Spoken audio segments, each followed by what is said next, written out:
தினம் தினம் அத்தியாயம் 6. அஞ்சு, ஸ்கூலுக்கு கிளம்பிட்டியா? காதில் போனை இடுக்கிக் கொண்டே இட்லியை அவிப்பதற்கு வேலை நடந்து கொண்டிருந்தது. அஞ்சலியின் தாய் போனில் அழைத்தார். என்னம்மா, காலையிலே ஃபோன் போட்டிருக்க நீ? இல்லை, கல்யாணத்துக்கு எப்போ வருவ நீ? வரணும். நல்லது கெட்டதுன்னு எதுக்கும் வர்றதில்ல. அப்படி என்னடி புருஷன் வீட்டில் வெட்டி முறிக்கிற வேலை? நீ உன் புருஷன் வீட்டில் என்ன பண்ணிக்கிட்டு இருக்கியோ அதைத்தான் நானும் இங்கே பண்ணிக்கிட்டு இருக்கேன். உன் புருஷனாவது பரவாயில்ல, நீ சொல்றது எல்லாத்துக்கும் ஆமாசாமி போடுவாரு. என் புருஷன் இருக்கான் பாரு, அந்த மலமுழுங்கி மலமாடு, நான் சொன்னதுக்கு அப்படியே ஆப்போசிட்டா பண்றதுல அவனுக்கு அப்படி ஒரு இன்பம். அப்பா, ஊர்ல உலகத்துல ஆம்பளையே இல்லைன்னு இவனுக்கு பிடிச்ச என்ன கல்யாணம் கட்டி வச்சியாக்கும். அவனை கூட விட்டுடலாம், ஆனா உன்னையை தான் கட்டி வச்சு தோலை உரிக்கணும் என்று காலையிலேயே எரிச்சலில் கத்திய மகளின் பேச்சில் தாய் தான் அரண்டு போயிருப்பார். என்னடி, ஏதாவது மருமகங்கிட்ட சண்டை போட்டியா? என்னைக்கு கொஞ்சி பேசியிருக்கேன் சண்டை போட? நான் சண்டை போட்ட உடனே உன் மருமகன் அப்படியே என்னை விட்டுடுவானே என்ன? தூக்கி குக்கரில் வச்சு அவிச்சு போடுவான். நான் வாயை திறந்தேன், நாளைக்கு உன் வீட்டு வாசலில் நிற்க வேண்டியதுதான். எனக்கு தான் உன்னை பற்றி நல்லா தெரியுமேம்மா. வாய் கிளிக்க பேசுவ, அங்கே வந்து நின்னா எப்போ உன் வீட்டுக்கு போவேன்னு கேட்ப. எப்படின்னு பாரு, 2 வீடு இருந்தும் ஒரு வீடு கூட எனக்கு சொந்தம் இல்லை. இத்தனை பேர் இருந்தும் எனக்கு ஆறுதல் இல்லை. குடும்ப இஸ்திரின்னு பேர் வச்சதுக்கு அனாதைன்னு வச்சிருக்கலாம். அப்படித்தான் என் கதை ஓடுது. அவள் கை என்னவோ விறுவிறுவென்று சட்னியை தாளிக்க, இன்னொரு பக்கம் பிள்ளைகளுக்கு லஞ்ச் பேக் கட்ட என்று பிஸியாகவே இருந்தது. வேற என்னதாண்டி பண்ண சொல்ற? கட்டி தான் கொடுக்க முடியும். அங்க நடக்கிற ஒவ்வொரு சண்டைக்கும் பஞ்சாயத்தா பண்ண முடியும்? அப்படியே பஞ்சாயத்து பண்ணினா நல்லாவா இருக்கும்? அனுசரிச்சு போடி. அனுசரிச்சு போய் தான் இன்னைக்கு வாய் ஒன்று இருக்கிறதே பேசுறதுக்குன்னு மறந்து போச்சு. திங்கிறதுக்கு மட்டும்தான் வாயை திறக்கிறேன். அது கூட இன்னும் கொஞ்ச நாள்ல வாய் வழியா திங்காதன்னு இந்த கூட்டம் சொன்னாலும் சொல்லும். அதுக்கும் வாய்ப்பு இருக்கு. என்னடி, காலையிலேயே கோவமா இருக்க? பிறகு பேசுறேன். நான் எப்பவுமே இப்படித்தான் பேசுவேன். என்ன விஷயம்னு சொல்லு. அப்பாதான் நீ எப்ப வருவேன்னு கேட்க சொன்னாங்க. உன்னை பார்க்கணும் போல இருக்கான் என்றதுமே இவளுக்கு உருகிவிட்டது. தங்க தட்டில் வைத்து வளர்த்தார்கள். 2 பெண் பிள்ளைகள் மட்டும்தான். கவர்மெண்ட் டிரைவராக வேலை செய்து ஓய்வு பெற்றவர் அஞ்சலியின் தகப்பன். எப்படியோ கௌரவமாக 2 பிள்ளைகளுக்குமே நகை நட்டு போட்டு கட்டி கொடுத்து விட்டார். இவள் படும் பாட்டை பார்த்து இளையவளுக்கு இன்னும் பெரிய இடத்தில் கல்யாணம் கட்டி வைத்து விட்டார்கள். முதலில் இங்கு மூச்சு முட்டுகிறது என்று கோவில் திருவிழா கல்யாண வீடுகளுக்கு அங்கே போவாள். தங்கச்சிக்காரியோ, என் வீட்டில் அது இருக்கு, இதெல்லாம் இருக்கு, என் புருஷன் என்னை அப்படி தாங்குறாரு, இப்படிலாம் தாங்குறாரு தெரியுமா என்று செய்யும் அலப்பறையில், போங்கடாடே, நானே வெந்து செத்துக்கிட்டு இருக்கேன், இதுக்கெல்லாம் படுத்துற பாட்டில் நானே இடம் பண்ணிடுவேன் போல இருக்கு என்று அழுத்து கொள்வாள். தாய் வேறு, அவள் பெரிய இடத்து மருமகள் என்பதால் ஆஹா ஓஹோ என்று வரவேற்க, இவளுக்கோ முக்கியம் குறைவாக கொடுப்பது போன்று தோன்றியது. எல்லா இடத்திலையுமே நமக்கு மரியாதை இவ்வளவுதான் கிடைக்கிறது என்று அவளுக்கே என்னவோ போன்று இருக்கவும் அங்கும் அவள் போவதில்லை. நீ என்னம்மா, காலையிலேயே ஃபோன் போட்டிருக்க? ஏதோ விவகாரம் இருக்குன்னு தெரியும். ஆத்தா, தயவு செஞ்சு அதை சொல்றியா? எனக்கு வேற ஏகப்பட்ட வேலை கிடக்கு. இல்லடி, உன் தங்கச்சிக்காரி 7 பவுன்ல ஆரம் வாங்கியிருக்காளாம். அதுக்கு நான் என்ன செய்யட்டும்? நாண்டுகிட்டு சாகவா? இல்லடி, போன வாட்டி ஏழுசாமி மாமா கல்யாண வீட்டுக்கு வரும்போது நீ கழுத்துல ஒண்ணுமே போடாம வந்து நின்னில, அதுக்காடி உனக்கு 75 பவுன் நகையை போட்டு கல்யாணத்தை கட்டி கொடுத்தோம். உன்னை யாருமா கல்யாணம் கட்டி கொடுக்க சொன்னா? அப்படியே ஒரு காவி சிலையை கட்டி என்னைய பஜன் பஜன் அனுப்பி விட்டுருக்கலாம்ல. நானாவது நிம்மதியா இருந்திருப்பேன். பாரு, இலவச வைஃபை போல 2 புள்ளைய வச்சுக்கிட்டு அங்கிட்டும் போக முடியாம இங்கிட்டும் போக முடியாம நான் சுத்திக்கிட்டு இருக்கேன். நீ வேற தொல்லை பண்ணிக்கிட்டு. இப்ப எதுக்கு சுத்தி வளைச்சு மூக்க தொட்டுக்கிட்டு இருக்க? நீ ஸ்ட்ரைட்டா சொல்லு. இல்லாம வந்து நின்று மூஞ்சி சுருங்கி போகாத. ஏதாவது திருப்பி போட்டுட்டு வர முடியுதான்னு பாரஞ்சலி. அதான் மருமகனுக்கு பிசினஸ் கொஞ்சம் நல்லா இருக்குன்னு சொன்னில. நேற்று இரவு வண்ண வண்ணமாக வாங்கியதெல்லாம் போதாதா என்ன? அதனால், ஏம்மா, நான் கல்யாணத்துக்கே வரலம்மா, 500 ரூபாய் மொய் அனுப்பி விடுறேன், தயவு செஞ்சு அந்த மொய்யை கொடுத்துட்டு ஆளை விடு சாமி. ஏய், என்னடி இப்படி உடனே கோபப்படுற? எங்களுக்கும் உன்னை கழுத்து நிறைய நகையோட பார்க்கறதுக்கு ஆசையா இருக்காதா? அப்படின்னா கவரிங் நகை தான் வாங்கி போட்டுட்டு வரணும். உன் மருமகங்கிட்ட நகையை திருப்பி தாங்கன்னு கேட்டதுக்கு தான் நிலையறிஞ்சு நின்னா. என் கழுத்துல கிடக்கிறது தாலியா போச்சு. இல்லைனா அவன் தங்கச்சி மேனாமினிக்கு இதையும் அத்து வீட்டுக்கு போயிருப்பா. இந்த மனுஷனுக்கு கொஞ்சம் கூட சுய உணர்வே வராதாமா? பொண்டாட்டி நம்ம பிள்ளைங்கன்னு எப்பதான் உணர போறாரோ? எனக்கு இங்க இருக்கவே பிடிக்கலம்மா என்று அஞ்சலிக்கு கண்ணீர் முட்டி கொண்டு வந்தது. என்னடி இப்படி பஞ்சப்பாட்டு பாடுற? நீ சம்பாதிக்கிற 16,000 சம்பளம் எங்க? அதை என்ன செய்யற? அதை சேர்த்து வச்சிருந்தா கூட உன் நகையை திருப்பி இருக்கலாமே. உனக்கு சூதானம் இல்லை என்று சொல்லவும், சம்பளம் வந்து அடுத்த நாள் 1000 ரூபாய் மட்டும்தான் என் ஏடிஎம் கார்ட்லயே கிடக்கும். மற்றது எல்லாத்தையும் உன் மருமகன் எடுத்துட்டு என்ன ஓட்டாண்டியா விட்டுருவான். நான் சம்பாதிச்ச காசு தானேன்னு ஒரு வாட்டி கேட்டுட்டேன். நீ திங்கிறது உடுக்கிறது எல்லாத்துக்குமே காசு எடுத்து மேலே வைங்கிறான். இப்படி தினமும் மானங்கிட்டு வாழ்றதுக்கு ஒத்தையா போய் மானத்தோட வாழலான்னு தான் தோணுது எனக்கு. ஏய், கிறுக்கி மாதிரி பேசாதனே. ஆம்பளை துணை இருக்கிற வரைக்கும் தான் உனக்கு மட்டும் மறிவாதை எல்லாம். தனியா போய் பாரு, அப்ப தெரியும். அத்தனை பேர் உனக்கு இலவசமா வந்து சேர்ந்துரும். அது தெரிஞ்சதுனால தாம்மா இத்தனை வருஷமா பல்ல கடிச்சுக்கிட்டு வாழ்ந்துட்டேன். ஆனா இப்பெல்லாம் ரொம்ப பயமா இருக்குமா. என்னடி அஞ்சு இப்படியெல்லாம் பேசுற? நீங்க எல்லாரும் நல்லா இருக்கணுங்கிறதுக்காகத்தானே கஷ்டப்பட்டு கல்யாணத்தை கட்டி வச்சோம். இப்படி தினம் தினம் அழுத்துக்கிற. உன் தங்கச்சியையும் கல்யாணம் தானே கட்டி கொடுத்துருக்கோம். பாரு எவ்வளவு காரியமா குடும்பத்தை நடத்துறான்னு. மருமகன் அவ்வளவு பணத்தையும் கொண்டு வந்து அவ கையில தான் கொடுக்குறாரு. இப்ப கூட தாம்பரம் பக்கத்துல ஒரு இடத்த வாங்கி போட்டிருக்கா போல இருக்கு. குழந்தைக்கு இப்பவே பணம் சேர்க்க ஆரம்பிச்சிட்டா என்று தாய் சொல்ல சொல்ல அஞ்சலிக்கு பொறாமையெல்லாம் வரவில்லை. மாறாக, என் வாழ்க்கை ஏந்தா இப்படி போகுது? எனக்கு இடம் நகை இதெல்லாம் கூட வேண்டாம். வீட்டுக்கு வந்தா நிம்மதி இருந்தா போதும். புருஷன் என்கிட்ட கொஞ்ச நேரம் கையை பிடிச்சிக்கிட்டு பேசினா போதும். அதுக்கு கூட இந்த வீட்டுல பஞ்சமா என்றுதான் புலம்ப தோன்றியது. சரிம்மா, அவர் வந்துட்டாரு, நான் பிறகு பேசவா? பாத்துக்கடி, நீ நல்லா இருந்தா தானே நாங்களும் சந்தோஷமா இருக்க முடியும். சும்மா நேத்து ஒரு சண்டைமா, அதான் கோபத்துல காய்ச்சி மூச்சுன்னு கத்திட்டு இருக்கேன்னா. மற்றபடி அந்த மனுஷன் என்ன ரொம்ப நல்லா தான் வச்சிருக்காரு. கல்யாணத்துக்கு வர பாக்குறமா, ஓகேவா என்று போனை வைத்தாள். அதற்குள் சத்யா குளித்து ரெடியாகி மேஜையில் வந்து அமர்ந்தான். அஞ்சு, நேத்து தங்கச்சி வந்திருந்தால, அவன் முழுகாம இருக்காளாம். ஓ அப்படியா? என்னடி சந்தோஷமே இல்லாம அப்படியான்னு கேக்குற? அதுக்கு என்னடா செய்யணும்? மொட்டை மாடியில இருந்து கீழே குதிச்சு செத்துறவானா கேட்க முடியும்? கல்யாணம் முடிஞ்சா உள்ள வரத்தான் செய்யும். அதுலதான் உங்க ஆண் வர்க்கம் கரெக்டா இருக்கீங்களே என்று புலம்பிக் கொண்டே, சரிங்க, சந்தோஷமான விஷயம்தான். அவன் மாமியார் வீட்டுக்கு இனிப்பு பழமெல்லாம் கொண்டு வர சொல்லியிருக்கா. சாயங்காலம் 3 மணிக்கு போயிட்டு வந்துருவோமா? எனக்கு இன்னைக்கு கிளாஸ் இருக்குங்க, லீவ் எடுக்க முடியாது. பெரிய ஐஏஎஸ் அகாடமி நடத்திக்கிட்டு இருக்க, லீவ் எடுக்கிறதுக்கு முடியாதுன்னு சொல்ல ஒரு 1/2 நாள் உன்னால லீவ் எடுக்க முடியாதா? இது நம்ம குடும்பம் அஞ்சு. எப்பதான் இதெல்லாம் நீ புரிஞ்சுக்க போற? இன்னைக்கு நீ செஞ்சாதான் நாளைக்கு உன் பிள்ளைக்கு அவ செய்வா. ஆமாமா, அப்படியே செஞ்சு கிழிச்சிருவா. என் மக தூங்கிக்கிட்டு இருக்கும்போது அவ காதுல இருந்து கம்மலை அப்படியே அத்துட்டு ஓடாம இருந்தா சரிதான். சரியான கொள்ளக்கார கூட்டம். உனக்கு அந்த விவரம் பத்தல. அதுக்கு நானும் பைத்தியக்காரி மாதிரி நீ பேசுறதுக்கெல்லாம் தலையாட்டணுமா? என்னடி, நான் உன்கிட்ட தான் பேசிக்கிட்டு இருக்கேன். என் மூஞ்சிய பார்த்துக்கிட்டே இருக்க. பதில் ஏதாவது சொல்லி தொலை. லீவு கிடைக்குமான்னு எனக்கு தெரியல. இன்னைக்கு கொஞ்சம் ஃப்ரீயா இருக்கலான்னு நினைச்சேன். மதியத்துக்கு மேல கடையை பூட்டிட்டு காயத்ரி வீட்டுக்கு போயிட்டு அப்படியே வரும்போது கல்யாணத்துக்கு போகணும்னு சொன்னில. நகையைத்தான் திருப்பி கொடுக்க முடியல. அட்லீஸ்ட் ஒரு சேலையாவது எடுத்து கொடுக்கலான்னு நினைச்சேன் என்றதுமே எங்கிருந்துதான் அவள் சோர்ந்த முகத்தில் அப்படி ஒரு மத்தாப்பு மின்னியதோ தெரியாது. அவ்வளவு இறுக்கமான முகத்தில் கூட பளிச்சென்று மின்னல் வெட்டியது. நிஜமாவாங்க? நீங்களும் நானும் மட்டுமா? பின்ன வேற யார் கூட போக சொல்ற? உன்னைத்தானே கல்யாணம் கட்டியிருக்கேன். 2 கல்யாணம் கட்டினா தூக்கி உள்ள வச்சு பல்பை உடைச்சிருவாங்கன்னு பயம். அதனால உன்னோட சுத்துறம நீ, அது தெரியாதா என்ன என்று ஊமையாகவே சிரித்தாள். ஆனாலும் அவனோடு தனியாக போகும் நேரம் சண்டைதான் இறுதியில் வரும் என்று தெரியும். ஆனாலும் ஆசை யாரை விட்டது? மதியத்துக்கு மேல நீங்களே வந்து ஸ்கூல்ல கூப்பிட வரீங்களா என்றதுமே அவன் யோசனையாக நாடியை தடவவும், சரி சரி வேண்டாம், நானே உங்க சூப்பர் மார்க்கெட்டுக்கு வந்துடுறேன். ஆட்டோவுக்கு 100 ரூபாய் செலவு எதுக்கு? உன் ஸ்கூல் தாண்டி தானே காயத்ரி வீட்டுக்கு போகணும். நான் வந்து பிக்கப் பண்ணிக்கிறேன் என்ற சத்யாவின் பேச்சில் எப்போதாவது மகிழ்வது உண்டு. ஒருதலை காதல் பல கேள்விப்பட்டிருப்போம். ஆனால் பல குடும்பங்களில் தன் கணவனை ஒருதலையாகவே காதலித்து காதலித்து செத்து மடியும் பல குடும்ப தலைவிகள் உண்டு. இவளும் அதில் விதிவிலக்கு இல்லை. அத்தியாயம் 7. அஞ்சு, போயிட்டு வரேன் என்று சத்யா வாசலில் நின்று குரல் கொடுக்கவும், எம்மாடி, என் புருஷன் போயிட்டு வரனெல்லாம் சொல்றானே, எந்த பேய் அடிச்சிச்சுன்னு தெரியலையே என்று அஞ்சலி வெளியே வரவும் கிழவியின் முகம் சிடுசிடுக்க அப்படியே மகனையே பார்த்தது. சரிங்க, போயிட்டு வாங்க. மதியம் லீவ் போட்டுரு, பிறகு அது இதுன்னு காரணத்தை சொல்லாத என்று புருஷன் வெளியே போகவும், மதியம் எங்க போறீங்க என்று மங்களம் குறுக்கு விசாரணை பண்ணவும், அது பக்கத்து தெருவில் அவரோட ஃப்ரெண்டு முனுசாமி இருக்கார்ல. முனுசாமியா? யார் அது? அவர் ஃப்ரெண்டு முனுசாமி. அவர் பொண்டாட்டி கரண்ட்ல அடிச்சு செத்து போச்சான். உடம்பே கருக்கட்டை ஆகி போச்சான். அடக்கத்துக்கு போறோம், நீங்களும் வரீங்களா? சை அங்க வந்து நான் என்னடி பண்ண போறேன்? இளவு வீட்டுக்கு வயசானவளை வர சொல்றியே, அறிவில்ல? உன் இளவு தான் விழ மாட்டேங்குது. அதையாவது போய் பார்த்தா தொணப்பணமா போயிருவியான்னு ஒரு ஆசைதான் என்று முணங்கிவிட்டு போக, இருப்பதிலேயே பழைய சேலையை அஞ்சலி எடுத்து கட்டி கொண்டாள். நல்ல சேலை கட்டினதான் கிளவி அலர்ட் ஆகி நானும் வரேன் என்று நிற்குமே.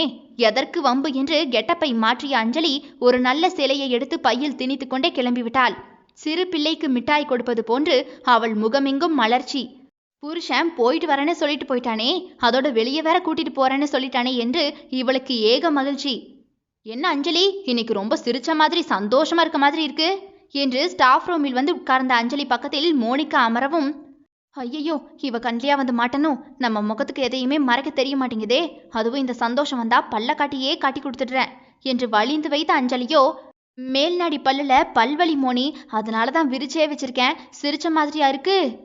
அப்படியா? ஆனா முகம் முழுக்க பூரிச்ச மாதிரி இருக்கே, அதான் கேட்டேன். அது வந்து பல்வலியில வீங்கி போய் உங்களுக்கு அப்படி தெரியுமா இருக்கும். தான் வீட்டில் சண்டை என்றால் அடுத்தவனிடம் 1 மணி நேரம் கூட உட்கார்ந்து குறை பேசிவிடலாம். நான் நல்லா இருக்கேன் என்று எவனிடமாவது சொல்லிவிட்டோம், முடிஞ்சு போச்சு. வீட்டுக்கு போகும்போதே சண்டையோடுதான் அந்த நாள் அப்படியே முடியும். மோனி அங்கிருந்து நகரவும் லதா வந்து அஞ்சலியின் பக்கத்தில் இடித்துக்கொண்டே அமர்ந்தவள், என்னடி அஞ்சு, அண்ணன் ராத்திரி ஏக போக கவனிப்பு போல முகம் முழுக்க அப்படியே சிலுத்து போயிருக்கு. அவ்வளோ கேவலமாவா தெரியுது? அண்ணா கொஞ்சம் சந்தோஷமா தான் இருக்கேன். இன்னைக்கு மதியத்துக்கு மேலே கடைக்கு கூட்டிட்டு போறேன்னு சொல்லியிருக்காருடி. அட பாடா, அப்ப யங் ஜோடி ரொமான்ஸ் தான் போல. கிண்டல் அடிக்காதடி, எப்பவாவது அவரே கூட்டிட்டு போவாரு. அப்படி நாம சொல்லாம ஒன்று செஞ்சா ஏதோ உள்குத்தி இருக்குன்னு அர்த்தம். ஆனா இன்னைக்கு என்னாச்சுன்னு தான் தெரியல, அப்படியே ஆளு ஏதோ பெருசா அடி போடுதோன்னு தோணுதுடி என்று அஞ்சலி நாடியை தடவவும், இங்க புடுங்க என்னடி இருக்கு? அதானே 2 கிட்னியை தவிர ஒன்றும் இல்லை. என்னவா இருக்கும்? தப்பாவே நினைக்காத அஞ்சு, ஆசையா கூட கூட்டிட்டு போகலாம்ல. அதுக்கெல்லாம் சான்ஸே இல்லலதா. அதுவும் என் புருஷன் பர்ஸ்ல இருந்து 10 ரூபாய் எடுக்கிறானா, சம்திங் ராங் தான். ரொம்ப யோசிக்காத அஞ்சு, ஜாலியா போயிட்டு வா. அப்புறம் நடக்கிறத அப்புறம் பார்த்துக்கலாம். அது சரிதான். உண்மையாகவே இந்த சந்தோஷங்கள் எல்லாம் எப்போதாவது நடப்பதுதான். இதற்காக தான் வருடம் முழுக்க ஏங்கி கிடப்பது. வரமா சாபமா? அவனோடு ஒரு அரை நாள் இல்லை, ஒரு அரை மணி நேரம் பேசி சிரித்து அவன் கைக்குள் கையை விட்டு காலார நடந்து ஏதோ ஒரு கடையில் 4 பிஸ்கெட்டை வாங்கி உள்ளே போட்டுக்கொண்டு ஒரு ரெஸ்டாரண்டில் ஒரு ஜூஸை வாங்கி குடித்துவிட்டு அந்த நிமிடங்கள் எல்லாம் சர்க்கரை நொடிகள். அதெல்லாம் கிடைத்து விடாதா என்று எவ்வளவு ஏக்கம். அப்புறம் அந்த மோனிகா கிட்ட எதையோ சொல்லிக்கலையே அஞ்சு, சொன்னா வயிறெறிஞ்சே செத்துருவா. இல்லடி, நான் எதுவுமே சொல்லல, எனக்கு தெரியாதா? அஞ்சு மிஸ் உங்களை ஹெச்எம் கூப்பிடுறாரு என்றதுமே அஞ்சலி பாடப்புத்தகத்தை எடுத்துக்கொண்டு, இந்த கோழி மண்டையன் எதுக்கு என்ன கூப்பிடுறான்னு வேற தெரியலையே, நீயும் வர்றியாலதா? அவன்கிட்ட தனியா போகணும்னாலே ஒரு மாதிரி பயமா இருக்கு. அச்சச்சோ, எனக்கு முதல் பீரியடே கிளாஸ் இருக்கே, என்னால வர முடியாது அஞ்சலி. சரி, நானே பாத்துக்கிறேன். எனக்கு காலையில ஃபர்ஸ்ட் பீரியட் லெக்சர் இருக்குன்னு தெரிஞ்சுக்கிட்டே வேணும்னு என்ன கூப்பிடுறான். ஏதாவது பண்ணட்டும், எட்டி ஒரு மிதி அப்படியே குண்டு பல்பை உடைச்சிடுறேன் பாரு. எது பண்றதா இருந்தாலும் பிளான் பண்ணி பண்ணு அஞ்சு. ஏன்னா நமக்கு உதவி செய்ய நம்ம வீட்டுல இருந்து எவனும் வரமாட்டான். ஊமை குத்தா குத்தி வச்சுட்டாவது ஓடி வந்துருவேன். இந்த அஞ்சுவை சாதாரணமா நினைச்சுக்கிட்டான், பார்த்துக்கலாம் என்று வீர ஆவேசமாக நடந்து போனவளின் நடை ஹெச்எம் மறை போகும்போது பம்ம ஆரம்பித்தது. வீரமங்கைதான், தைரியசாலிதான். ஆனால் அந்த தைரியத்தை எல்லாம் காலை உடைத்து முடமாக்கி விட்டது கணவனின் பேச்சுக்கள். உனக்கு ஒன்றும் தெரியாது, நீ எல்லாம் சோறு திங்க தான் லாய்க்கு. படிச்சியா பனிக்குட்டி மேய்ச்சியா நீ? ஏன் இப்படி எதுவுமே தெரியாம நிக்கிற நீ என்ற அந்த வார்த்தைகளில் அவளுக்கு இருந்த தன்னம்பிக்கை, தைரியம் எல்லாமே தான் யார் என்கின்றதை மறந்தே போனது. சொல்லுங்க சார், கூப்பிட்டீங்களாமே? உள்ளே நுழைந்த அஞ்சலியை வக்கிரமாகத்தான் அவன் பார்த்தான். 10 ரூபாய்க்கு டை அடிச்சுட்டு வந்துட்டானா, அதை நான் பார்க்கணுமா? அப்படியே இவனுங்களை பார்த்துடனே மேலே வந்து விழுந்துருவோன்னு எப்படிதான் அந்த ஆம்பளைங்கள்லாம் நம்மளை அண்டர் எஸ்டிமேட் பண்ணுறானுங்களோ. புள்ளே ஆனாலும் புருஷன், கல்லானாலும் கணவன், அரமெண்ட்லாவே இருந்தாலும் அவன் தான் என் நாயகன்னு வாழ்றதுனால தான் இப்படி புலம்பிக்கிட்டு வாழ்ந்துக்கிட்டு இருக்கேன். ஆம்பளை பிடிக்க தெரிஞ்சிருந்தா நான் அப்பவே ஜாலியா பறந்துருக்க மாட்டேனா? இவன் வேற ஜொல்லு விட்டு ஸ்கூல்ல நீச்சல் குளமா மாத்திருவானே. பாக்குற பார்வையை பாரு. என்ன அஞ்சலி மிஸ், என்னை திட்டி முடிச்சாச்சா என்றதும் அவள் திருவென்று முழித்து கொண்டே, எதுக்கு சார் என்னை கூப்பிட்டு விட்டீங்க? கொஞ்சம் அட்டனன்ஸ் எல்லாம் கிளியர் பண்ண வேண்டியது இருக்கு. முன்னாடி உட்கார்ந்து அட்டனன்ஸ் எல்லாத்தையும் எனக்கு கிளியர் பண்ணி பர்ஃபெக்டா பண்ணி கொடுங்க என்று ஒரு அட்டனன்ஸை ரிஜிஸ்டரை தூக்கி அவள் முன்னால் போட, அவரை பார்க்காமல் தன் ஒரு பக்க சேலையை சரியாக மூடிக்கொண்டே அதை எட்டி எடுத்தாள். ஏண்டா அங்கேயே பார்க்கற என்று சட்டையை பிடித்து இழுத்து 4 அறை விட ஆசைதான். ஆனால் அடுத்த நிமிடம் என்ன சொல்வார்கள்? நல்லா காட்டிக்கிட்டு நின்னுருப்பா, அவன் இடிச்சிருப்பான். இவ கண்ணசைக்காமலே ஆம்பளை அவளை உரசுறான். அதுவும் இத்தனை பேர் வேலை பார்க்குற இடத்துல அவளை மட்டும் ஏன் இடிக்கணும்? இப்படி ஏகப்பட்ட காரசாரமான விவாதங்கள் நடக்கும். கடைசியில் இவளைத்தான் குற்றவாளி என தீர்த்து விடுவார்கள். அதற்கு துஷ்டனை கண்டால் தூர விலகு என்று நகர்ந்து போய்விட வேண்டியதுதான் என்றுதான் எப்போதுமே கண்டும் காணாமல் நகர்வாள். நான் ஸ்டாஃப் ரூம்ல உட்காந்து முடிச்சு கொண்டு வரேன் சார். சாவுகிராக்கியை எல்லாம் சார் என்று கூப்பிட வேண்டி இருக்கிறது என்று மனதிற்குள்ளேயே புலம்ப, எனக்கு இப்பவே வேணும் அஞ்சலி, அங்க போய் பண்ற வேலையை இங்க பண்ணுங்க. நான் உங்களுக்கு ஏசியெல்லாம் போட்டு கொடுக்குறேன். அது பயப்படாதீங்க, இவ்வளோ பேர் இருக்கிற இடத்துல உங்களை நான் என்ன பண்ணிட போறேன்? கடிச்சா திணற போறேன் என்றவரின் பார்வையோ அவளை கடித்துத்தான் தின்றது. ஒழுக்கம் டாஸ்மார்க்கில் வேலை பார்க்கும் ஆணிடமும் உண்டு, ஒழுக்கமின்மை பூஜை அறையில் வேலை பார்ப்பவனிடமும் இருக்கும். இடம் பார்த்து தகுதி பிரிக்காதீர்கள். அவருக்கு முன்னால் இருந்த சேரில் ரிஜிஸ்டரை தூக்கி வைத்துக்கொண்டு குனிந்து உட்கார்ந்து கொண்டாள். எவ்வளவு சம்பளம் வாங்குற அஞ்சலி? 16,000 சார். மோனிகா வந்து 2 வருஷம்தான் ஆகுது. எவ்வளவு வாங்குறா தெரியுமா? 27,000. அது எனக்கு தேவையே இல்லாத கேள்விக்கான பதில் சார். பல தூண்டில் குடும்ப பெண்களை சுற்றி விழும். அது தன்னை சீரழித்து விடும் என்று தெரியாமல் வலையில் மாட்டி வாழ்க்கையை இழந்து விடுவார்கள். தன் மீது விழும் மற்றவர்களின் கரிசனை தூண்டில் என புரிந்து கொண்டாலே இரையாகாமல் தப்பித்து விடலாம். மோனிகா மிஸ் கார் வாங்கிட்டாங்க தெரியுமா அஞ்சலி? ஆமா சார், நேத்து பார்த்தேன். உங்களுக்கு கார் வாங்கணுங்கிற ஆசை இல்லையா? இல்ல சார், இருக்கிறது போதும். இருக்கிறது போதும்னு எவ்வளோ நாள் தான் இப்படி அடிபட்டு மிதிப்பட்டு பஸ்லயே வரப்போறீங்க? ஏதாவது ஒன்று கிடைக்கலினா அதுக்காக ஆசைப்படுறதோ இல்ல அதை அடைய நினைக்கிறதோ தப்பில்ல அஞ்சலி என்றவரை முறைப்பாகவே ஒரு பார்வை பார்த்தாள். அவன் பார்வை பேச்சு எதை சொல்கிறது என்று புரிந்தது. உங்க சார் கொஞ்சம் கோபக்காரர் போல இருக்கே, உங்களை சரியா ட்ரீட் பண்றது போல இல்லையே.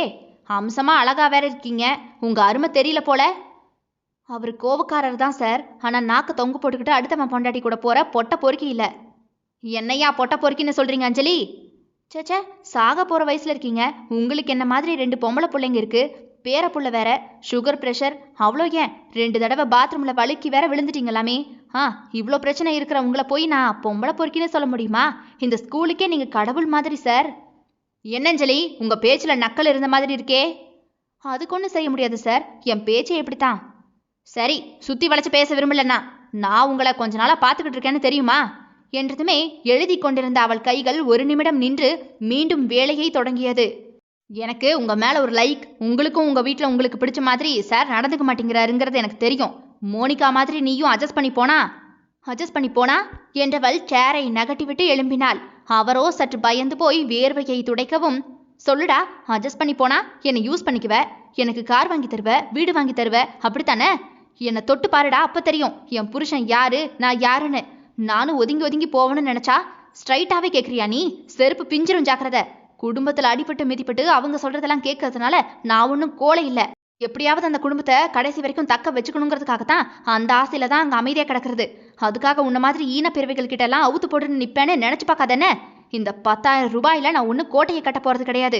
வேலையை விட்டு தூக்க போறியா? தூக்கி தூர போடு. இங்க என் தன்மானத்தை இழந்து சாப்பிட்றதுக்கு என் புருஷன் காலடியில தன்மானத்தை இழந்து அவன் சம்பாத்தியத்துல சாப்பிட்டுட்டு போயிருவேண்டா. அஞ்சலி, ப்ளீஸ் ப்ளீஸ் கத்தாத. வெடவெடத்து விட்டார். அன்பு பஞ்சத்தில் கிடக்கும் பெண்தானே, உனக்கு நான் இருக்கிறேன் என்று பசப்பி அவளை களவாட நினைக்க வெகுண்டு எழுந்து விட்டாள். இன்னொரு வாட்டி இந்த மாதிரி பேச்சு ஏதாவது என்கிட்ட வந்துச்சு, எனக்கு உன்னை குத்தி போடுறதுக்கு கத்தியோ கடப்பாரையோ தேவையில்லை. என் கையில இருக்கு பாரு இந்த பேனா, அதை எடுத்து சொருக வேண்டிய இடத்துல சொருக்குன, இந்த இடத்துலயே உன் உசுறு அப்படியே போயிடும். சார் பிரஷர்ல நெஞ்சு வெடிச்சு செத்துட்டாருன்னு சொல்லிட்டு நான் அப்படியே போயிட்டே இருப்பேன், பாத்துக்க என்றவள் பேச்சில் ஆளோ அரண்டு விட்டது. இந்தா உன்னோட வேலையெல்லாம் முடிச்சிட்டேன் என்று ரெஜிஸ்டரை தூக்கி அவர் பக்கத்தில் போட்டவள் விறுவிறுவென்று வெளியே போகவும் மரத்தடியில் சத்யா அவளுக்காகவே காத்து நின்றான். அழுகைதான் வந்தது. இவன் ஒருவன் அன்பை கொடுத்தால் ஏன் அடுத்தவன் எல்லாம் அணைக்க விரும்ப போகிறான்? உனக்கு நான் இருக்கிறேன் என்று எல்லா இடத்திலும் அரணாக இவன் நின்றிருந்தால் ஏன் அடுத்தவன் உனக்காக நான் இருக்கிறேன் என்று வரியா என்று கூப்பிடப் போகிறான்? நெஞ்சு முட்டவும், இன்னைக்கு பேசின பேச்சுக்கு நாளைக்கு என்னெல்லாம் பாடுபட போறனோ. வவ்வாலா தொங்க விட போறான். கொஞ்சம் யோசிச்சு பேசியிருக்கலாமோ? இவன்கிட்ட என்ன யோசிச்சு பேச வேண்டியது இருக்கு? படுக்க வரியான்னு கூச்சமே இல்லாம கேட்கறான் நாயி. இவனெல்லாம் இப்படித்தான் பேசணும். சபாஷ் அஞ்சலி, சபாஷ், உனக்கு வீரம் வந்துருச்சு. இதோ இப்படியும் உன் புருஷனையும் போய் நாலு கிளி பார்க்கலாம். எங்க தீவிரவாதி கிட்ட கூட விஜயகாந்த் மாதிரி பக்கம் பக்கமா டைலாக் பேசி திருத்தி காலில் விழ வச்சிடலாம். ஆனா என் புருஷன் கிட்ட மட்டும்தான் பேசவே வரமாட்டேங்குது. அப்படியே நீ பேசினாலும் நீ பேசி நான் கேட்கணுமான்னு கேட்பாரு. ஆதரவு தேடும் குழந்தை போல புலம்பிக் கொண்டே புருஷனை நோக்கித்தான் அஞ்சலி ஓடினாள். அடங்கி போகிறவள் மட்டுமே நல்ல பெண் என்று இவர்கள் போட்டு வைத்திருக்கும் வரையறையை உடைக்காது பெண் தனக்கான சுதந்திரத்தை வாங்கி கொள்ளவே முடியாது. அத்தியாயம் 8. என்னங்க இப்பவே வந்துட்டீங்க? மதியத்துக்கு மேலதான் வருவேன்னு சொன்னீங்க. நான் எப்ப வருவேன்னு காத்துக்கிட்டே இருந்த மாதிரி இருக்கு. உடனே வந்துட்ட? ஆமா, பிரின்சிபல் ரூம்ல இருந்து வந்த மாதிரி இருந்துச்சே. கிளாஸ்க்கு போகலையா அஞ்சு? அஞ்சலி கொஞ்சம் ஜர்க்காகினாள். உண்மையை சொல்வோமா வேண்டாமா என்று அப்படியே முழித்தவள் தவறு செய்தவனை விட்டுவிட்டு அவளும் யாருக்கு நடந்ததோ அவளை தூக்கி ஒளித்து வைத்து விட்டாள். இனிமே தவறே நடக்காது என்று நினைத்து நம்மை தூக்கி வீட்டில் அடைத்து போட்டுவிட்டாள். கொஞ்ச நேரம் சுதந்திரமாக விடும் மூச்சும் கூட விட முடியாமல் போய்விட்டால் என்ன செய்வது? எப்படி இந்த சொட்டத்தலை எனக்கு கொடுத்துருக்கிற கொட்டுல இவன் வாயை திறக்க மாட்டான். அப்படி ஏதாவது திறக்க நினைச்சா நம்ம வீட்டுக்காரரை கூட்டிட்டு போய் மிரட்டிட வேண்டியதுதான் என்று யோசித்தவள், இன்னைக்கு காலையிலேயே ஃபர்ஸ்ட் பீரியட் எனக்கு லெக்சர் தாங்க. அது ஹெச்எம்க்கு பொறுக்கல போல. ரிஜிஸ்டர் சரி பண்ண வர சொல்லிட்டான் என்ன. பெரிய மனுஷனை வா போன்னு சொல்றது என்ன பழக்கம் அஞ்சு? ஐயா சாமி, எனக்கு ஒரு நல்ல பழக்கமும் இல்லதான். ஆனா நீயே நல்லவனா இருந்துக்க என்ன என்று முணங்கிக் கொண்டே குறுகுருவென்று பார்த்தாள். கடைக்கு போனதும் அம்மா ஃபோன் போட்டுச்சு அஞ்சு. எதுக்கு? எங்கேயும் அவளை கூட்டிட்டு போறியான்னு கேட்டாங்க. கிளவி கிராஸ் செக் பண்ணியிருக்கு. இவன் வேற உண்மை விளம்பி போல சொல்லியிருப்பானே. போச்சு போச்சு, அப்போ இன்னைக்கு பிளான் கேன்சலா என்று முகம் செத்தே போச்சு. ஓ, நீங்க என்ன சொன்னீங்க? முதல்ல நீ கிளம்பி வா, பேசிட்டே போகலாம். உன்னை காலையிலேயே கடைக்கு போகணும்னு சொல்லிட்டு தானே போனேன். என்ன சேலை கட்டியிருக்க? கேவலமா இருக்கு அஞ்சு. இல்ல, வேற சேலை உள்ள வச்சிருக்கேன். உள்ள வச்சிருக்கியா? பஸ்ல வரும்போது எப்படியும் கசங்கிரும்ல, அதான் நீங்க வரும்போது வேற கட்டிக்கலாமேன்னு உள்ள வச்சிருக்கேன். போய் ஸ்டாஃப் ரூம்ல கட்டிட்டு வரேன், வெயிட் பண்ணுங்க. சீக்கிரம் வா என்று சத்யாவுக்கு தலையை வேகமாக அசைத்துவிட்டு சிறு பிள்ளை போல துள்ளி துள்ளி ஸ்டாஃப் ரூமை நோக்கி அஞ்சலி ஓடினாள். அஞ்சலி, அண்ணன் வாசல்ல நிக்குது பாத்தியா? ஆமா, எனக்கு தான் காத்துக்கிட்டு இருக்காரு. கடைக்கு போகணும். சேலை நல்லா இருக்கல்லதா? நல்லா இருக்கு. இரு, எனக்கு ஒரு பொண்ணு பூ கொண்டு வந்து கொடுத்துச்சு, அதை தரேன், வச்சுட்டு போ என்றபடி லதாவோ அஞ்சுவின் தலையில் ரோஸ் பூவை குத்திவிட்டு அழகு பார்த்தாள். உன்கிட்ட நிறைய சொல்லணும் லதா, நான் ஈவினிங் உனக்கு ஃபோன் போடுறேன், இப்போ போயிட்டு வரேன் என்று காலில் சுடுதண்ணியை ஊற்றியவள் போன்று அஞ்சலி குடுகுடுவென்று கணவனை நோக்கி ஓடி வந்தாள். என்னங்க, இந்த சேலை நல்லா இருக்காங்க? போனை தடவி கொண்டிருந்த சத்யாவோ அவளை பார்க்காமலேயே நல்லா இருக்கு, உட்காரு. ஒரு பார்வை பார்த்து சொன்னா ஆகாதா? சரி, எந்த மோகினி பிசாசு இன்னைக்கு என் புருஷனை உரசிட்டு போச்சோ தெரியல. ஷாப்பிங் எல்லாம் கூட்டிட்டு போறதுக்கு அவனே வந்திருக்கானே. வாயை கொடுத்து வாங்கி கட்டிக்க கூடாது என்று முடிந்த வரையும் அவர் சொல்வதற்கு எல்லாமே ஆமாம் சாமி ஆமாம் சாமி என்று ஆட்டு உரல் மாதிரி தலையை ஆட்டிட வேண்டியதுதான் என்று பைக்கில் பின்னால் ஏறி அமர்ந்தவள் அவன் தோளில் கை வைப்போமா வேண்டாமா என்று பட்டிமன்றமே நடத்தி மெல்லமாக வைக்க போகவும், அஞ்சு கம்பியில பிடிச்சுக்க, கீழே விழுந்து கிடக்காத என்றதுமே உதட்டை சுளித்து கொண்டே கம்பியில் பிடித்து கொண்டாள். பைக் மெல்ல சாலையில் ஊர்ந்தது.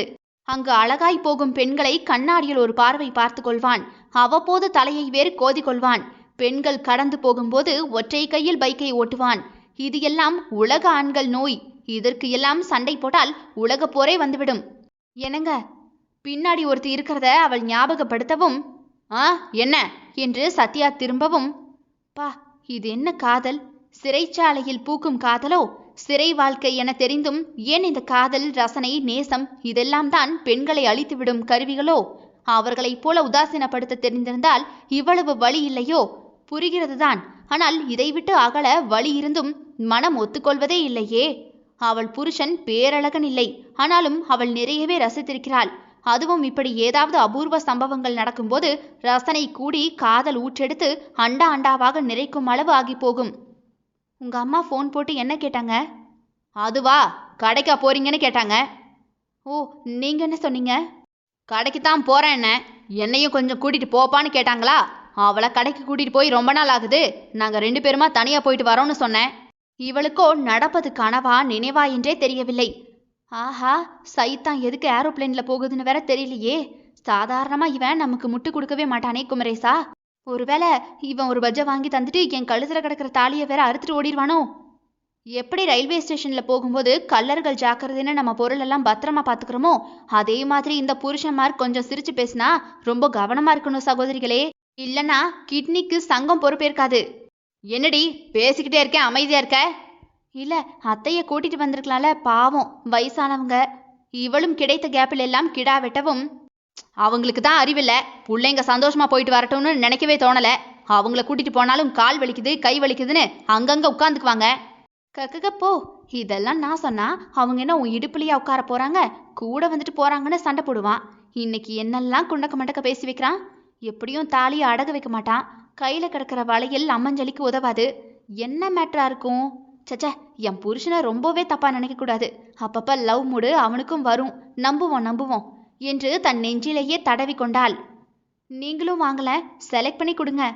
ஏசியை பார்த்து சத்யா போனோடு அமரப்போகவும், நீயே எடு. இல்ல, நான் எடுத்தா உங்களுக்கு பிடிக்காதுல. எடு, நல்லாத்தான் எடுப்ப.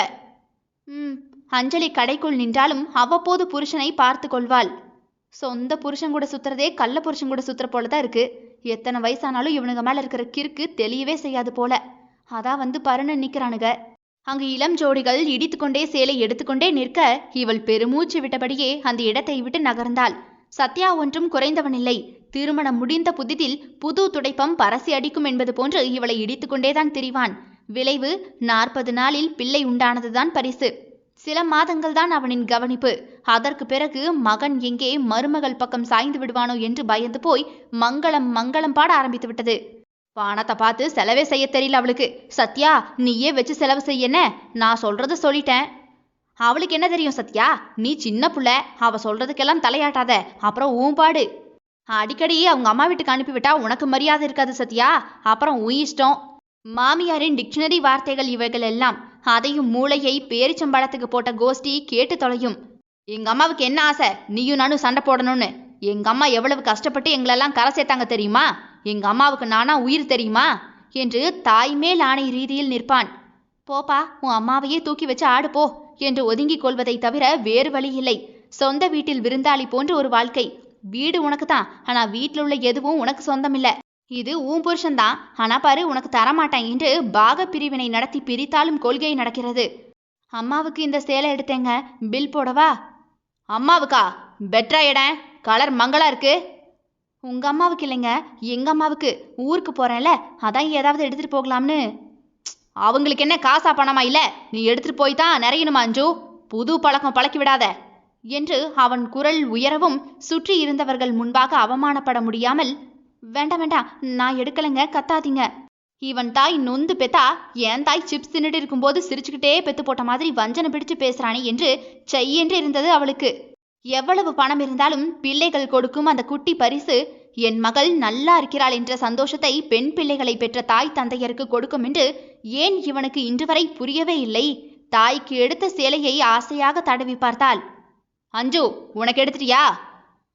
பில் போட்டுட்டு வரேன். நீ இரு, நானே போட்டுட்டு வரேன். காசு கணக்கு பார்க்க தெரியாம கோட்டை விட்டுட்டு வந்து நிப்ப என்று சத்யா எழும்பி போகவும், எப்பவும் இப்படித்தானே, எனக்கு செய்யவே கணக்கு பார்ப்பான், இதுல ஏன் அம்மாவுக்கா செய்வான், விடு விடு என்று தேற்றிக் கொள்வாள். பக்கத்தில் உள்ள ஃபுட் கோர்ட்டில் இருவரும் வந்து நின்றனர். அஞ்சு, உனக்கு என்ன வேணும்?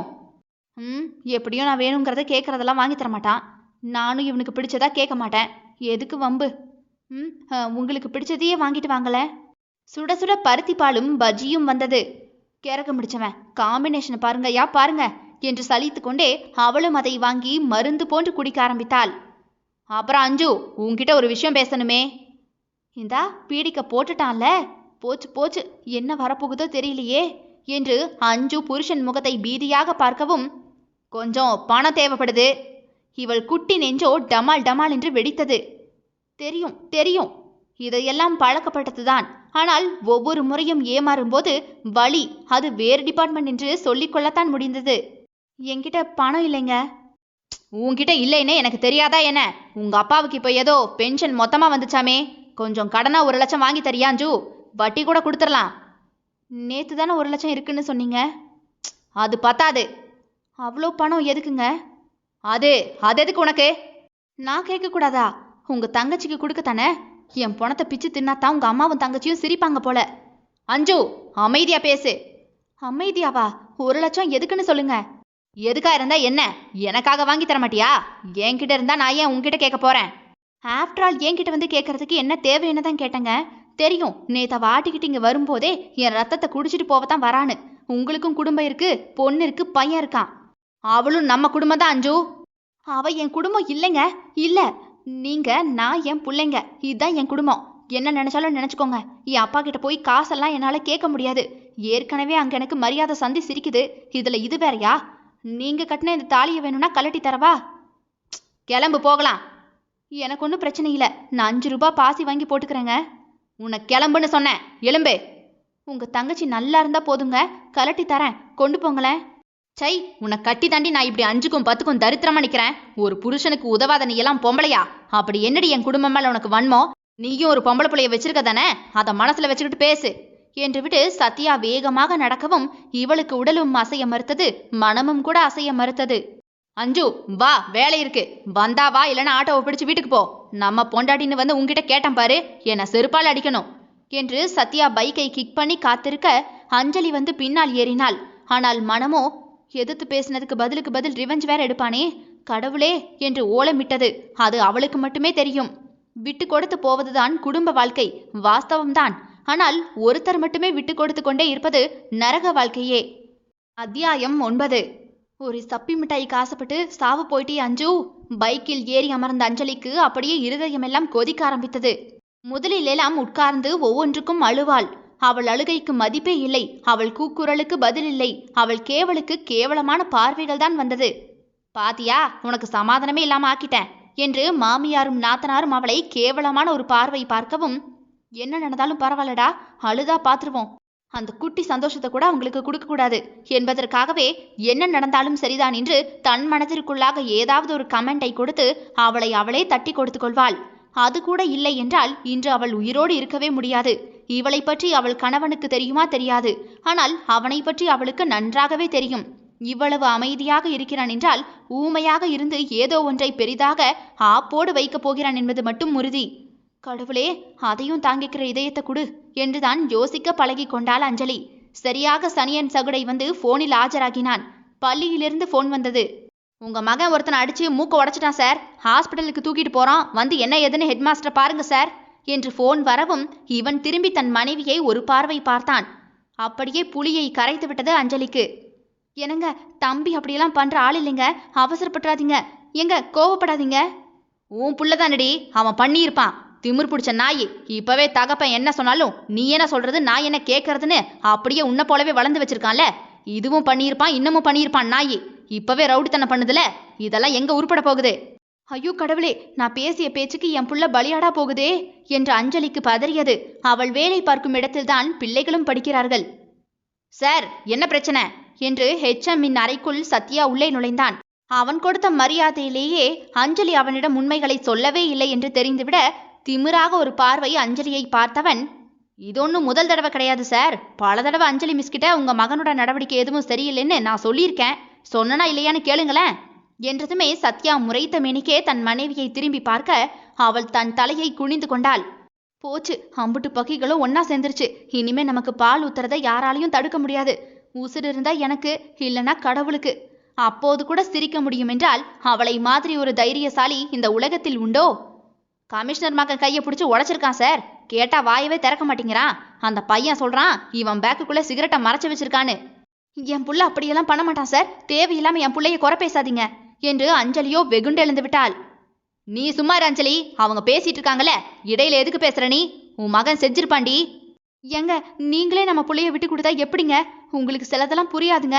நான் வெளியே வந்து உங்ககிட்ட பேசுறேன், தயவு செஞ்சு அவர் சொல்றதுக்கெல்லாம் தலையாட்டிடாதீங்க. உனக்கு என்னடி தெரியும்? என்ன தெரியும்? வாயை மூடிக்கிட்டு முதல்ல நில்லு.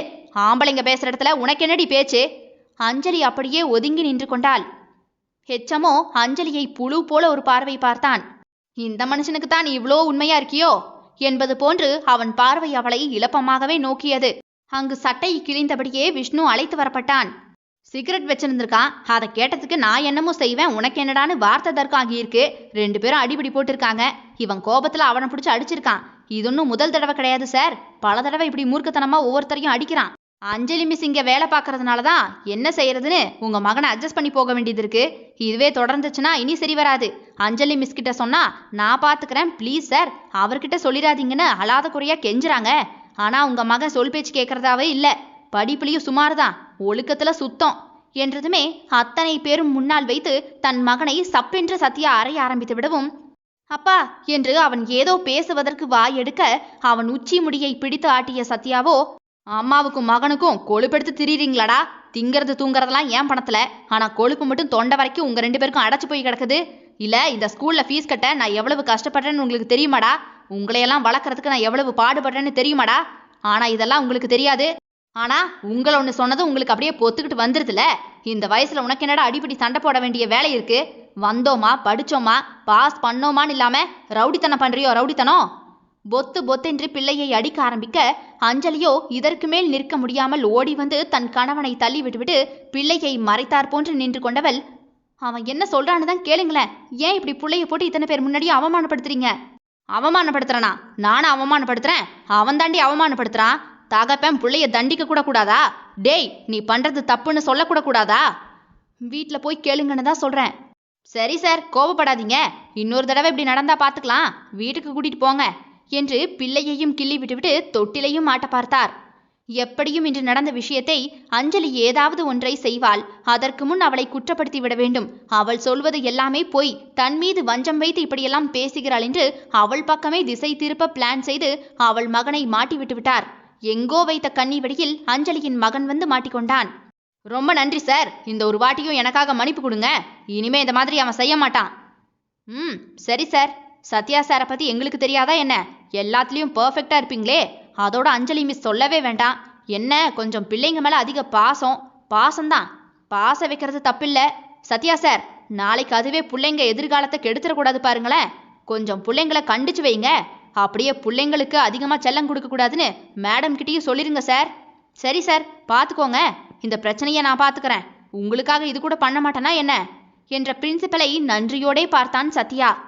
ரொம்ப நன்றி சார் என்றபடி வீட்டிற்கு அழைத்து கொண்டு வந்தான் அவர்களை. விஷ்ணு தாயின் மடியில் படுத்து கிடக்க மங்களத்திடம் விஷயத்தை மகன் அப்படியே புட்டு புட்டு வைத்து விட்டான். எனக்கு அப்பவே தெரியும்டா, இவன் கிரிக்கெட்டு மட்டைய தூக்கிக்கிட்டு வெளியே போகும்போதே நினைச்சனா இப்படி விளங்காமத்தான் போவான்னு. ஏதாவது நாம சொன்னோன்னா என் பிள்ளை மட்டும் இவளுக்கு ஆக மாட்டேங்குதோன்னு உன் பொண்டாட்டி முகத்தை தூக்குவா. பாத்தியா எப்படி கேவலப்பட்டு வந்து நிக்கிறான்னு. இந்த வயசுலயே சிகரெட்டு. ஐயோ கடவுளே, இவன்ல எப்படிடா உருப்பட போறான்? உனக்கு இப்படி ஒரு பிள்ளையா? என் பிள்ளைக்கு விரல வாயில கொடுத்தா கூட கடிக்க தெரியாதே. இத்தனை வயசு ஆகுது, ஏதாவது ஒரு கெட்ட பழக்கம் உனக்கு உண்டா? எல்லாம் உன் பொண்டாட்டிய சொல்லணும்டா. நீ படுற கஷ்டத்தை ஒரு நாளாவது உன் பிள்ளைங்க கிட்ட சொல்லியிருக்காளா பாத்தியா? குடும்ப கஷ்டம் தெரிஞ்ச பிள்ளைகளா இருந்திருந்தா இப்படியெல்லாம் பண்ணுமா? அதையாம பிள்ளைங்க கிட்ட சொல்ல போறா? அவளுக்கு நான் படுற கஷ்டமே புரிய மாட்டேங்குதே. என்னவோ நான் அப்படியே கோடியா சம்பாதிக்கிறவ மாதிரியும் இவளுக்கு கொடுக்காம வஞ்சனை பண்ற மாதிரியும்ல அவ முகத்தை வைக்கிறா. எப்போவுமே அம்மையாருக்கு நம்மளை விட அவங்க ஒரு படி மேலன்னு அழுத்தம். அதோட அவ நகையெல்லாம் வாங்கித்தானே நம்ம தொழிலெல்லாம் தொடங்கியிருக்கோம். நீ என்னடா என்ன பேசுறதுங்கிற மாதிரி ஒரு நக்கல் பார்வை. மனசுக்குள்ள நம்மளெல்லாம் எப்படி பேசுவா தெரியுமா? எல்லாம் தெரியாதுன்னு நினைச்சுக்கிட்டு இருக்கா. இவ வண்டவாளத்தை எல்லாம் எடுத்து விட்டா சந்தி சிரிச்சு போகும். சரி கட்டிட்டோம், குட்டையும் நெட்டையும் அனுசரிச்சு வாழுவோன்னு நினைச்சுதான் நானும் பொறுத்து போய்கிட்டு இருக்கேன். இங்க பார் அஞ்சு, இன்னொரு வாட்டி உன் மகனுக்கு செல்லம் கொடுத்து கெடுத்தேன்னு வச்சுக்கவேன். பொண்டாட்டினெல்லாம் பார்க்க மாட்டேன்னு சொல்லிட்டேன். அப்புறம் என் முடிவு வேற மாதிரி இருக்கும். தன் மகனின் தலையை கோதிக்கொண்டே அமைதியாக இருந்த அஞ்சலியோ தலையை தூக்கி தன் புருஷனை பார்த்தாள். யாரு ராசா, நீயே அனுசரிச்சு போற மூஞ்சிய பாப்பமே. உன் தாய் தங்கைன்னு இவங்களுக்காகவே உன்னையே நம்பி இருக்கக்கூடிய உறவுகளை அடிச்சு உதைச்சு காயப்படுத்தி துன்பப்படுத்துறியே. உனக்கு பேர் ஆண். இதுக்கு நீ குடிச்சு கூத்தியா வச்சிருந்தா கூட பரவாயில்லடா. உன்னை நேசிக்கக்கூடிய உறவுகளையே மதிக்க தெரியாத நீ குடிகாரனை விட பெரிய போதக்காரன் என்று நினைத்து கொண்டவள் பதில் எதுவுமே பேசாமல் எழும்பி அறைக்குள் மகனை அழைத்து கொண்டு போய்விட்டாள். விஷ்ணு, நான் எதுவுமே செய்யலம்மா. பாவமாக தாயை எட்டி பார்த்தான் அவன். நான் உன்கிட்ட செஞ்சியான்னு கேட்கவே இல்லையே தம்பி. எனக்கு தெரியும்டா என் பிள்ளைய பத்தி. என் பிள்ளைய நான் எப்படி வளர்த்திருக்கேன்னு தெரியாதா? என் பிள்ளை இதையெல்லாம் கண்டிப்பா தொட்டு கூட பார்க்க மாட்டான்னு தெரியும். இந்த அம்மாவுக்கு தெரியாதாடா என்றதுமே தாயை கட்டிக்கொண்டு அழவே ஆரம்பித்து விட்டான். ஐயோ, நான் தான் இந்த குடும்பத்தில் கிடந்து அவமானப்படுகிறேன் என்றால் என் சந்ததியும் அல்லவா அவமானப்படுகிறது. பெத்த வயிறு வலித்தது. என்னடாச்சு? திடீர்னு ஹெச்எம் எங்க கிளாஸ்க்கு செக்கிங் வந்தாருமா. அந்த டேனி என் பேக்ல இருந்து சிகரெட் பாக்கெட் எல்லாம் எடுத்து கொடுத்தான். சத்தியமா அது எப்படி என் பேக்குக்குள்ள வந்துச்சுன்னு தெரியாதுமா எனக்கு. டேனி என்ன அசிங்கமா பேசினாமா. அதான் கோபம் வந்து அடிச்சிட்டேன். அவனும் திருப்பி அடிச்சான், நானும் திருப்பி அடிச்சேம்மா. என்ன மட்டும் தப்புன்னு சொல்றாங்கம்மா எல்லாரும். விடு. அப்பா ஏன் எதுக்குன்னு கூட என்கிட்ட கேட்காம அத்தனை பேர் முன்னாடியுமா அடிச்சிட்டாருமா. நாளைக்கு எப்படிமா நான் ஸ்கூலுக்கு போவேன்? இவளுக்கு அவமானம் பழகியது, ஆனால் பிள்ளைகளுக்கு புதிதே. பரிதவித்து போய் தன் பிள்ளையை பார்த்தாள். அம்மாவுக்காக இந்த ஒரே ஒரு தடவை மட்டும் மன்னிச்சிரு தம்பி, இனி இப்படியெல்லாம் ஆகாதென்ன. விஷ்ணுவோ அமைதியாக படுக்கையில் போய் படுத்துக்கொண்டான். ஆனால் எப்போதுமே அறைக்குள் நடந்தவற்றை நினைத்து கண்ணீர் வடிக்கும் அஞ்சலியோ வெகு நேரமாக தங்கள் திருமண போட்டோவையே வெறித்து பார்த்து கொண்டே இருந்தாள். அந்த கண்ணில் அத்தனையுமே வெறுமை மட்டுமே தெரிந்தது. 16 வருட திருமண வாழ்க்கை பலன் என்ன? பூஜ்யம்தான். அவள் விட்டு கொடுத்து போனதின் சாரம்சம், என் பிள்ளைக்கு தகப்பன் வேண்டும். அவள் முடிவை அவள் எடுக்க உரிமை உண்டு. ஆனால் பிள்ளைகள் முடிவை எடுக்க அவளுக்கு உரிமை இல்லையே. எங்கே நாளைக்கு என் அப்பா கூட இருந்திருந்தா எங்களுக்கு இந்த நிலைமை வந்திருக்காதுல. எங்களை அப்பாவை விட்டு பிரிச்சுட்டீங்க. நீங்க கொஞ்சம் அனுசரிச்சு போயிருந்தா குடும்பமா இருந்திருக்கலாம் என்று பிள்ளைகள் ஏங்கி நின்று விடுமோ என்றுதான் சகிப்பதும் பொறுப்பதும். சேதம் நம்மோடு போகும் வரை பொறுத்திருக்கலாம். சேதம் நம் பிள்ளைகளுக்கும் வருமெனில் நிற்க கவனிக்க சாட்டை எடுத்து விளாசி விடுக. பொறுத்தார் பூமி ஆழ்வார். ஆனால் அதற்கும் ஒரு எல்லை மட்டுமே. பொறுமையை தாண்டும் போது ரௌத்திரம் பழகி விடுவது தவறில்லை. அத்தியாயம் 10. மாலை தாண்டி இரவும் வந்தது. அஞ்சலி, காஃபி போட்டு கொடு. வெளியே இருந்து சத்யாவின் குரல் வந்தது. பதிலே போகவில்லை. யாழி, அம்மாவை காஃபி போட்டு தர சொல்லு. மகளை அனுப்பிவிட சுவற்றில் போட்ட பந்து போன்று மகள் திரும்பி வந்து, அம்மா உம்முனே இருக்கு டாடி, பேச மாட்டேங்குது, சண்டை போட்டிங்களா? அதெல்லாம் ஒன்றும் இல்லை, நீ யூனிஃபார்மை கலட்டு. அம்மா தான் கலட்டி விடும் டாடி. இப்போது அவனை கலட்டி விட்டு வேறு உடையை மாற்றிவிட்டான். அஞ்சு, அஞ்சு காஃபி கொடு, கடைக்கு போகணும். பதிலே இல்லை. பாத்தியா சத்யா, கொழுப்பெடுத்தவள. இரு நான் போட்டு தரேன். நீ வர்றதுக்கு முன்ன என்ன என் மகனை நான் தான் சீரும் சிறப்புமா வளர்த்தேன். பெருசா இவ தான் இந்த குடும்பத்தை தலையில தூக்கி வச்சு சுமந்த மாதிரியே ரொம்ப பண்ணிக்கிட்டு இருக்கா. இவளுக்கு எப்பவுமே என் மகளை கரிச்சு கொட்டணும். இவளால தான் என் மகளுக்கு இத்தனை வருஷம் ஆகியும் புள்ள தங்காம இருந்துச்சு. இப்ப அவ கண்ணு பட்டு என் பிள்ளைக்கு எதுவும் ஆகிருமோன்னு பயமா வேற இருக்கு. கடவுளே, எங்க குடும்பத்தை இவகிட்ட இருந்து காப்பாத்துப்பா. அம்மா, நீ வேற ஏமா புலம்பிக்கிட்டே இருக்க? ஏண்டா வீட்டுக்கு வரோங்கிற மாதிரி இருக்கு. வீட்டுக்குள்ள வந்தாவே மாத்தி மாத்தி ஏதாவது ஒண்ணா பேசிக்கிட்டே இருக்கீங்க. மனுஷன் நிம்மதியா இருக்கணும்னு நினைக்கிறீங்களா இல்லையா? நான் என்னடா செஞ்சேன்? நீ தயவு செஞ்சு பேசாதம்மா. போய் காஃபியை போட்டு எடுத்துருவாமா. எல்லாம் காயத்ரியால வந்துச்சு. அவ பாட்டுக்கு அது வேணும் இது வேணும்னு லிஸ்ட்டை போட்டு கொடுத்துட்டு போயிட்டா. நான் இவகிட்ட காசை கேட்க போய் நான் என்னமோ இவளை கொள்ளையடிச்சிட்டு ஓடுறவன் மாதிரியே பேசி அந்த கோபத்தை போய் அவன் மேல காட்டிட்டேன். அவன் செஞ்சதும் தப்பு தானே சத்யா. நீ எல்லாரையும் வெகுளி மாதிரியே நம்பிக்கிட்டு. அதனாலதான் அவ ஏறி நின்று மிதிக்கிறா. இதெல்லாம் சொன்னா அம்மாக்காரி குடும்பத்தை கெடுத்து விட்டுறான்னு அதுக்கும் என் மேலதான் பழிய தூக்கி போடுவா. எனக்கு என்ன வந்துச்சு? உங்க வீட்டு விஷயம், புருஷன் பொண்டாட்டி பிரச்சனை, இதை நீங்களே பாத்துக்கோங்கப்பா. இந்தாப்பா காஃபி குடி. உன் மனசு சங்கடப்பட்டு கிடக்குமேனு எனக்கு தான் பாரமா இருக்கு. யாரு உன் மனசை பத்தி யோசிக்கிறா சொல்லு? எனக்கு தான் என் புள்ள கஷ்டப்படுமோன்னு கிடந்த நெதமும் அடிச்சுக்குது. சத்யா அமைதியாகவே காஃபியை குடித்துவிட்டு தன் மகளை அழைத்து கொண்டு கடையில் தன்னோடு கொண்டு போய் வைத்து கொண்டான். அறையை விட்டு அஞ்சலி வெளியே வரவில்லை. மகன் அருகிலேயே அமர்ந்திருந்தாள். இரவு விளக்கு கூட அறையில் போடாமல் இருட்டாகவே கிடந்தது. கடையில சாப்பாடு வாங்கி வச்சிருக்கேன், அவனை எழும்பி சாப்பிட சொல்லு என்று சத்யா அறைக்குள் வந்தான். அப்போதும் சத்தமே இல்லை. நான் ஏதோ தப்பு பண்ண மாதிரியே 2 பேருமா இருக்கீங்க. குடும்ப நிலைமை புரிஞ்சு நடந்துக்கோங்கன்னு சொன்னது தப்பா? அஞ்சலி, சாப்பாட்டு எடுத்து வை. அஞ்சலி, உன்னத்தான் என்று சத்யா வந்து அவள் தோளை தட்டவும் அண்ணாந்து அவனை பார்த்த அஞ்சலியோ, உங்களுக்கு நாங்க வேணுமா வேண்டாமா என்று அஞ்சலி அழுத்தமாகவே சத்யாவை பார்த்தாள். என்ன பேச்சுது? உங்களுக்கு நானும் என் பிள்ளைங்களும் வேணுமா வேண்டாமான்னு மட்டும் சொல்லுங்களேன். கிடைக்காத ஒண்ணுக்காக நான் இந்த மாதிரி அடிபாடு படணுங்கிற அவசியம் இல்ல. எரிச்சலை கிளப்பாத, போய் சாப்பிடு. உங்களுக்கு நான் வேணுமா இல்ல உங்க அம்மா தங்கச்சி வேணுமான்னு முடிவை சொல்லுங்க. அப்புறமா சோத்துல கை வைக்கணுமா வேண்டாமான்னு யோசிக்கிறேன். மெண்டல் போல பேசாத அஞ்சு. எப்பவும் போல நான் கோபத்துல பேசுறதுதான். நீயும் புரிஞ்சுக்காம பேசினா எப்படி? யாரு, நான் புரிஞ்சுக்கலையா? நீங்க என்னைக்காவது என்ன புரிஞ்சுக்க முயற்சி பண்ணிருக்கீங்களா? கோபத்துல பேசுனீங்களா? அதே கோபத்துல நான் பேசினா என்ன விட்டுருப்பீங்களா? இதே இடத்துல வெட்டி முக்கி இருக்க மாட்டீங்க. கோபம் கூட ஆண்களுக்கு வந்தா தான் சரி, பொண்ணுக்கு வந்தா அது கூட தப்பு தான் இல்ல. எரிச்சல கிளப்பாத அஞ்சு. பேசாம வாய மூடு, இல்லனா அற வாங்கியே செத்துருவ. 4 எட்டு வச்சா போலீஸ் ஸ்டேஷன், 7 எட்டு வச்சா வக்கீல் ஆபீஸ் என்ற அஞ்சலியை சத்யா கண்களை சுருக்கி பார்க்கவும், எதுவுமே தெரியாம இல்லைங்க. உனக்கு தெரிஞ்சதை நீ காட்டு, எனக்கு தெரிஞ்சது எல்லாத்தையும் நான் காட்டேன்னு மட்டும் நின்னா இது வீடா இருக்காது. நீங்க அறிவாளியா இருக்கிறதுக்கு நான் முட்டாளாகிட்டேன், அவ்வளோதான். பொறுத்து போறதுனால நான் உங்களுக்கு இழப்பு வாங்கிட்டல.